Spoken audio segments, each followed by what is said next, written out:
जय उत्तराखंड, आप देख रहे हैं यूके न्यूज लाइव। आपके साथ मैं हूं आरती। पेश है उत्तराखंड की आज की खास खबरें।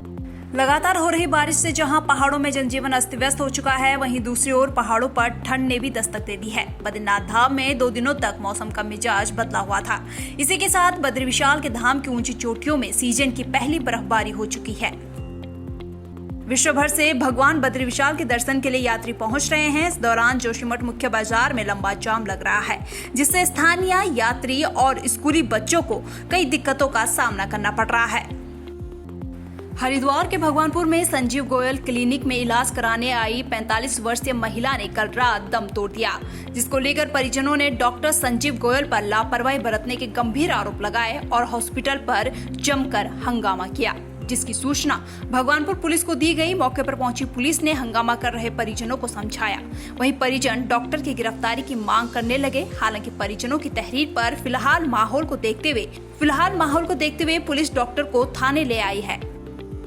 मामला यह है, यहाँ संजीव गोयल जो है झोला छाप डॉक्टर यहाँ उपलब्ध है भगवानपुर में, क्लिनिक संजीव क्लिनिक के नाम से। उसके यहाँ हमारी बहन सुबह लेकर आए थे 2:30 बजे, 2-2:30 बजे लेकर आए थे। इसने ट्रीटमेंट नहीं करा उसका, और ना ही ऊपर से आया उतर के फ़ोन करा उसके चिल्ले ने, लेकिन ये फ़ोन पर आया नहीं। 24 घंटे की सेवा दे रखी थी इसने, लेकिन 24 घंटे कुछ नहीं, एक किसी से बात करने को राजी नहीं है। हमारी एक बुआ की लड़की है शुभम शर्मा जी की बहन, और वो रात 2:30 बजे बेचारी, उसे हार्ट की प्रॉब्लम थी, वो यहाँ आई, उसे सही ट्रीटमेंट नहीं मिल पाया। और डॉक्टर साहब घर से उठ के नहीं आए, जबकि सामने घर है देखो। और डॉक्टर साहब के जो कंपाउंडर है, उन्होंने उनको धक्के मार के बाहर निकाला और कहा कि हमारे यहाँ कोई वो नहीं है, ऑक्सीजन भी खत्म है, सब कुछ खत्म है, आप कहीं और ले जाओ। उसे एडमिट, जब इनके यहाँ कोई मामला नहीं था ऑक्सीजन का, तो एडमिट क्यों किया उसको? अच्छा, उसके बाद फिर उन्हें कहा कि इनका भी है, इनके कंपाउंडरों का और डॉक्टर साहब का बिल्कुल भी अच्छा नहीं है। पब्लिक अवेयरनेस बहुत जरूरी है। जब पब्लिक खुद अपने स्तर से अवेयर नहीं होगी हर चीज़ की कि क्या उनकी अच्छा है, कौन सा डॉक्टर कितना पढ़ा लिखा है, जिसके पास जाना है नहीं जाना है, तो हर स्तर पे हम नहीं कर सकते। रेजिस्टेंस पब्लिक की बहुत ज़्यादा रहती है। चंपावत जनपद में बीती रोज से हो रही भारी बारिश के चलते चंपावत जनपद की लाइफलाइन माने जाने वाले टनकपुर चंपावत राष्ट्रीय राजमार्ग पर 106 किलोमीटर स्वाला के पास भारी मलबा आने से राष्ट्रीय राजमार्ग अवरुद्ध हो गया है, जिस कारण सैकड़ों वाहन एवं यात्री मार्ग के दोनों ओर फंसे हुए हैं। एनएच के अधिकारी जेसीबी मशीनों की मदद से मार्ग खोलने में जुट गए हैं। स्थिति को देखते हुए जिला प्रशासन के द्वारा जनपद के सभी अधिकारियों एवं विभागों को रेड अलर्ट पर रखा गया है। बीते दिनों उच्च न्यायालय के आदेश के बाद मंडल मुख्यालय पर स्थित श्रीनगर रोड में अवैध 34 दुकानों पर प्रशासन का बुलडोजर चल गया था, जिसके बाद से ही अतिक्रमण धारक लगातार खुद को विस्थापन करने की मांग जिला प्रशासन व नगर पालिका से करते आ रहे हैं। आज अतिक्रमण धारकों का शिष्ट मॉडल पूर्व मुख्यमंत्री व गढ़वाल सांसद तीरथ सिंह रावत से मिले व उनके द्वारा खुद को विस्थापन करने की मांग उनके समक्ष रखी गई। वहीं इस पूरे मामले में पूर्व मुख्यमंत्री तीरथ सिंह रावत ने कहा कि इस संबंध में शासन स्तर पर बात कर इन दुकानदारों के हक में फैसला लेने की कवायद को शुरू किया जाएगा।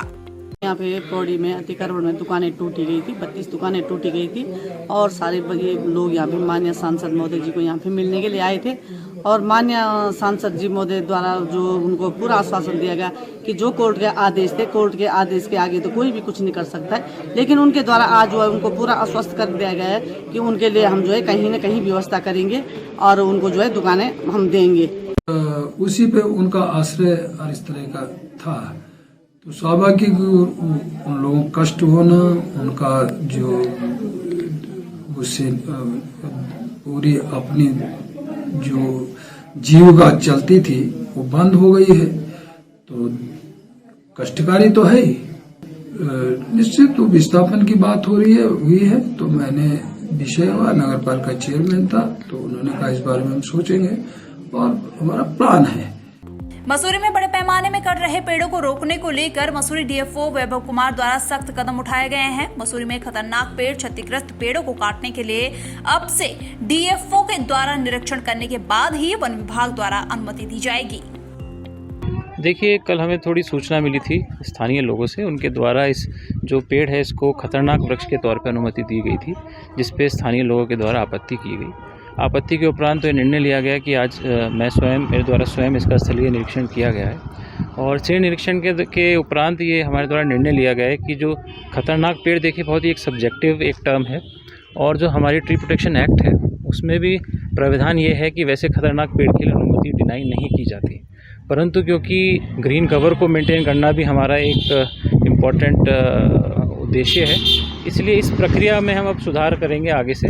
और जो हमारे एसडीओ हैं ACF रैंक के अधिकारी मसूरी क्षेत्र में हर वृक्ष की पातन की स्वयं उनके द्वारा जो है स्थलीय जांच की जाएगी, और उसके उपरांत ही जो है किसी भी प्रकार की अनुमति की संस्तुति की जाएगी।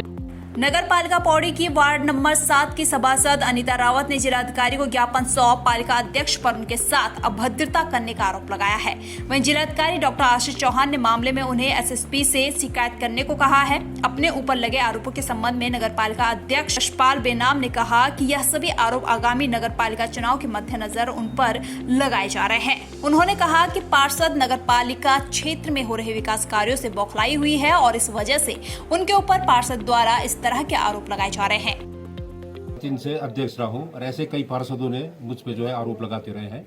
केवल लोगों को ये है कि इनसे विकास काम नहीं देखे जा रहे हैं जो मेरी पार्टी भारतीय जनता पार्टी के नेतृत्व में और मेरे अनुभव के नाते पौड़ी में काम हो रहे हैं। वो मेंबर जो है कभी भी जो है नगर पालिका में बहुत कम आती है, और कल उन्होंने स्वयं इस बात को कहा है कि मैं अध्यक्ष के कमरे में आके क्या करूंगी। तो ये चुनावी हथकंडा अपनाया जा रहा है, और उनके साथ नागरिक कल्याण मंच से मैं कहना चाहूँगा कि वो नागरिक कल्याण मंच नागरिकों का है या कांग्रेस के लोग उसमें सम्मिलित होकर इस तरह का व्यवहार कर रहे हैं। और आपने और वीडियो भी देखे होंगे, उस वीडियो को भी आप देखिए।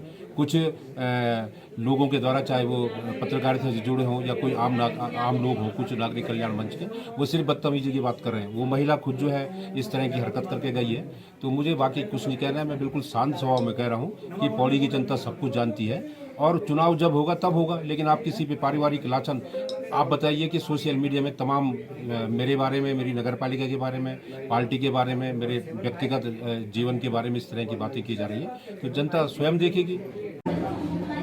देखिए, ये कोई नई बात नहीं है कि जो इन्होंने आज मेरे साथ अभद्रता की है। 5 साल से मैं उनकी इस प्रताड़ना को झेल रही हूँ, और आज की डेट में मैंने इनके खिलाफ पहले भी एक कार्रवाई की थी, शिकायत पत्र दिया था SP मैडम से लेकर महिला आयोग तक, परंतु इनके लिए कोई ठोस कदम नहीं उठाया गया, इसलिए क्योंकि मेरे पास प्रूफ नहीं था। परंतु आज मेरे पास वीडियोस भी हैं, और नागरिक कल्याण मंच के वरिष्ठ लोग मेरे साथ खड़े हैं, और मेरे पास जो वीडियोस हैं उसमें साफ दिख रहा है कि ये किस तरह से इनकी अभद्रता प्रदर्शित हो रही है। इनका मेन जो कहना है कि मेरी नगर पालिका, मैं पौड़ी की जनता से और BJP सरकार से ये प्रश्न करना चाहती हूँ कि क्या वास्तव में नगर पालिका अध्यक्ष यशपाल बेनाम की वो नगर पालिका है या BJP सरकार की वो नगर पालिका है? हमने आए थे और उन्होंने एक लेटर मुझे दिया है जिसमें उनके द्वारा एक शिकायत की गई। इस संबंध में उन्हें यही मेरी तरफ से सजेस्ट किया गया है कि SSP पौड़ी स्तर पर इस समस्या को महिला थाने या महिला परिवार के उसमें दर्ज करवाते हुए कार्रवाई करने के लिए प्रोसीड किया जाए। उत्तराखंड के उपनेता प्रतिपक्ष एवं खटीमा के विधायक भुवन कापड़ी ने आज अपने खटीमा स्थित कार्यालय पर प्रेस कॉन्फ्रेंस कर धामी सरकार के द्वारा बागेश्वर चुनाव में सत्ता का दुरुपयोग किए जाने के आरोप लगाए हैं। विधायक कापड़ी ने कहा कि बागेश्वर चुनाव के दिन 5 तारीख को सरकार ने विधानसभा